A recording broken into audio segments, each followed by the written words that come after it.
खोर्सानी रोप्न आमाले माटो पठाइदिएको थियो।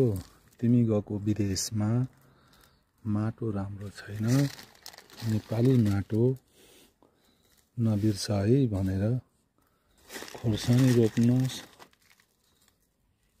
मसिना अदुवा सिमी लगायत बाली लगाउनलाई चिनुको रूपमा पठाइदिएको थियो। अहिले खोर्सानी त्यही माटोमा रोपेर यस्तो फलिसकेको छ। यी सागसब्जी, फर्सी, इस्कुस, करेलाहरू पनि लगाएको छ। नेपाली माटो धेरै राम्रो छ, तर विदेशमा आएको माटो, विदेशमा जुन देशमा आएर बसेका छौँ त्यहाँको माटो राम्रो छैन।